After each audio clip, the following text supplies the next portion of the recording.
Buenas tardes, clase. Otra vez, bienvenidos, bienvenidos. So, you all know that here we always teach Spanish, we always practice Espanol, but I also look forward to teaching you all about the people that speak Spanish and having you be able to draw comparisons between things from your life and the lives of those people who speak Spanish. So, today, what I'd like for you to do is to give me 50 palabras. That's how many words?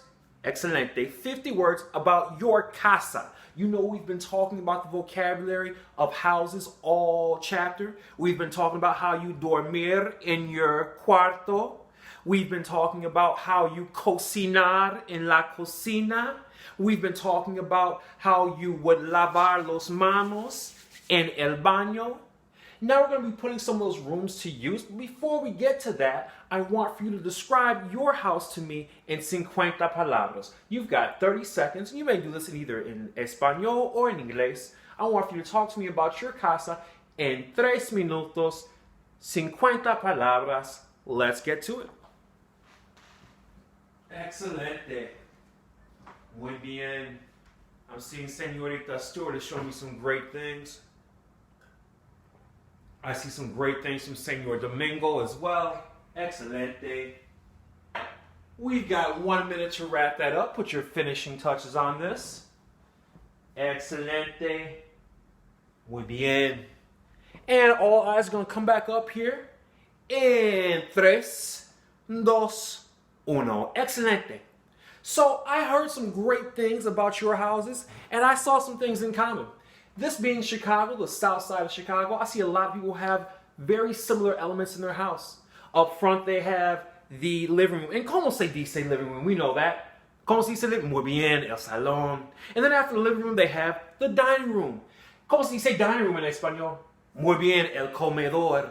And then they have the bedrooms on the sides. Como se dice bedroom? El dormitorio, excelente. And then in the back of the house, they usually have la cocina. And la cocina is what? Excelente, the kitchen. And a lot of people told me also that they have their what? Backyard, excelente, and then the garage. What if I told you, though, that the style of house that you have in Chicago is very different than the style of house that you have in Latin America? What if I told you that instead of having your yard in the back of the house, you have your yard in the middle of the house? Excelente. That's called a courtyard, or in Espanol, you'll call it el salón en vivo. I have an example of that up here, where they actually have the, como se dice living room again? Muy bien, el salón. They have the living room right here, and then if you look back there, you can see la cocina, and then in the middle of their house, they have, oh, we already know how to say tree. Como se dice tree? El árbol, muy bien. They have the tree right in the middle of the house, almost growing out of the house. This is a typical style of Latin American house that you will find throughout middle-class homes in Latin America. Let's take a look at another example.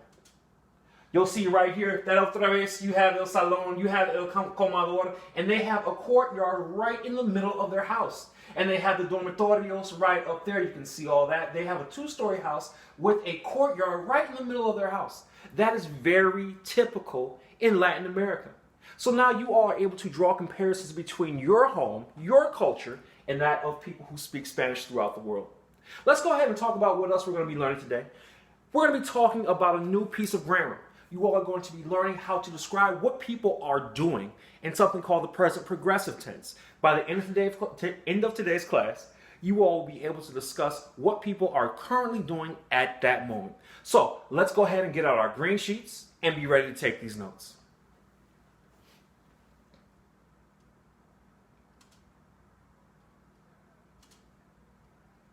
All right, so we are going to have this guided note-taking input session.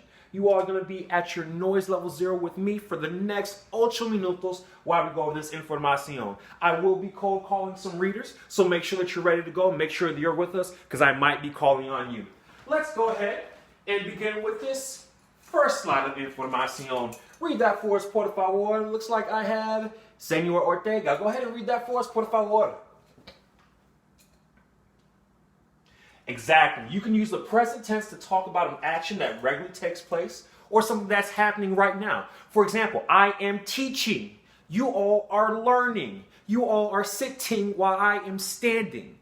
That is what the present progressive tense is used. It's all about the ing, all about the ing to say what people are doing at that current time. Let's go ahead and take a look at this sentence. It says, Paco lava los platos. Yes, Paco washes the dishes. I want to know how to be able to say Paco is washing the dishes, and that's what we're going to say. We're going to be learning how to put the ing at the end of our verbs. So when I want to emphasize that an action is happening right now, that's again when I'm going to use the present progressive. That's when I'm going to be using the ing tense. Right here I have Paco está lavando los platos. Paco is washing the dishes now. When I say hacer la cama, you already know that from our vocabulary. Hacer la cama means to make the bed. If I want to say that I am making the bed, I'm going to say estoy haciendo la cama. Estoy haciendo, I'm making the bed. You notice that I have the ending ando here, A-N-D-O, and yendo here, I-E-N-D-O. That A-N-D-O and that I-E-N-D-O, that's the equivalent to saying ing in Spanish. I am washing, lavando, washing, haciendo, making the bed. Let's go on and see what these forms look like as we take different forms of verbs. To form the present progressive tense, all you have to do is take the present tense form of estar, which is going to be estoy, estás, está, estamos, and están. We learned that 3 chapters ago. And you're going to drop off the ending of the present participle by dropping off the AR and putting in ANDO for AR verbs. You drop off the ER or the IR for ER and IR verbs and write in yendo. Let's see what that looks like. When I have yo, if I want to say that I have the verb lavar, I would say yo estoy lavando. Let's say I have the word comer. I'm going to drop off the ER and put on yendo. Comiendo. Estoy comiendo.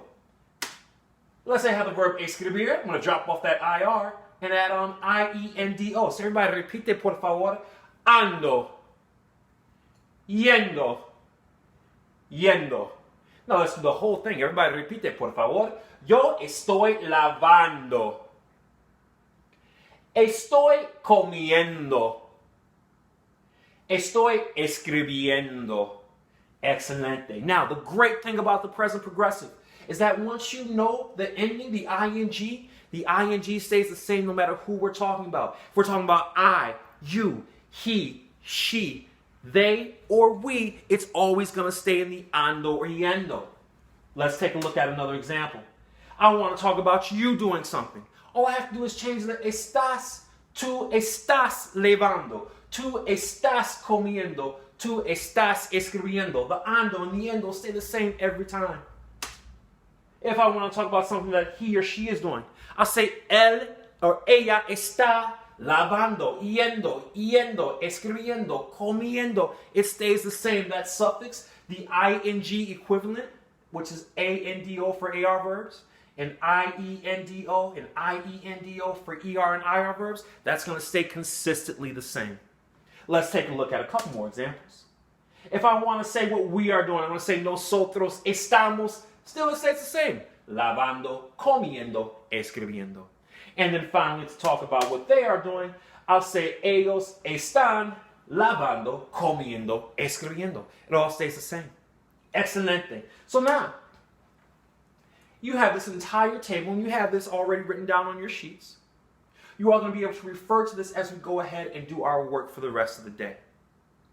Let's go ahead and talk about our next exercise. What we're going to do is be using this information to say what you all are doing. We have that set of vocabulary wherein you all have 12 chores. You have chores like dar de comer al perro. You have chores like cocinar. You have chores like hacer la cama. You have chores like lavar los platos. I'm going to tell you to do something. And you are going to respond by telling me that you can't do it. You can't do it. Why can't you do it? Because you're going to say that you're already doing something else. Let's go ahead and practice one. When I say, for example, that I want you to dar de comer al perro, which means to do what? Excelente. I'm telling you to feed the dog. But you can't. Why can't you? Oh, let's say because you're already washing the dishes. If I want to say I am doing something, is it going to be we are, to say, I'm sorry, is it going to be nosotros or yo? Excelente. It's going to be yo. Now, if you want to say that you are washing the dishes, should it be yo lavo los tratos? Or should it be something new that we just learned? Should it be yo estoy lavando los platos? What should it be? All right, I heard one person over here say lavando los platos. If you think it's lavando los platos, stomp your feet for me. Excelente. So again, I'm going to be coming around to you all telling you to do a chore, and you're just going to tell me that you can't because you're already doing something else. Let's use that vocabulary. Let's put it together with these endings to tell me why you can or cannot do it.